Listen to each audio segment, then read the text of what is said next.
மாம்பழம் சின்னத்திலே வாக்குகளை கேட்டு வந்திருக்கிறார்கள்.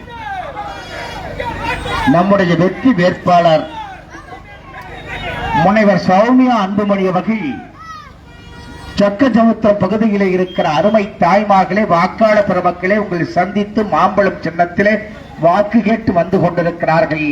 உங்களை சந்திக்கிற அவர்கள் வந்து கொண்டிருக்கிற நேரத்திலே நீங்கள் எல்லாம் நல்லபடியாக சிந்தித்து இந்த மாவட்டத்தினுடைய வளர்ச்சிக்காக, இந்த தொகுதியினுடைய வளர்ச்சியாக கருதி இவரை ஒரு பாட்டாளி மக்கள் கட்சியின் வேட்பாளராக, ஒரு தேசிய ஜனநாயக கூட்டணி கட்சியினுடைய வேட்பாளராக மாத்திரம் எண்ணாமல் இவரை ஒரு பொது வேட்பாளராக எண்ணி மாம்பழம் சின்னத்திலே முத்திரையிடுங்கள் என்று உங்களை அன்போடு கேட்டுக்கொள்கிறோம். அருமை தாய்மார்களே, நீங்கள் சிந்தித்து வாக்காளர் பெருமக்களே ஒரு கணம் யோசித்து நாம் போடுகிற ஓட்டு ஒவ்வொன்றும் இந்த மாவட்டத்தினுடைய வளர்ச்சிக்கான ஓட்டாக இருக்கட்டும்.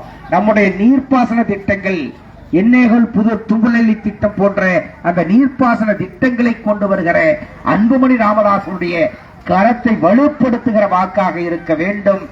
நெடிய நாட்களாக மருத்துவர் ஐயாவர்கள் இந்த மக்களுக்காக குரல் கொடுத்துக் கொண்டிருக்கிறார். மது இல்லா தமிழகத்தை படைக்க வேண்டும் என்று ஆசைப்பட்டு தொடர்ந்து போராடி கொண்டிருக்கிற அந்த மாம்பழம் சின்னத்திலே உங்கள் பொன்னான வாக்குகளை எல்லாம் நீங்கள் முத்திரையிடுங்கள் என்று உங்களை பாசத்தோடு கேட்டு வந்திருக்கிறார். உங்கள் வீட்டு சகோதரியாக வந்திருக்கிறார். நீங்கள் ஜாதி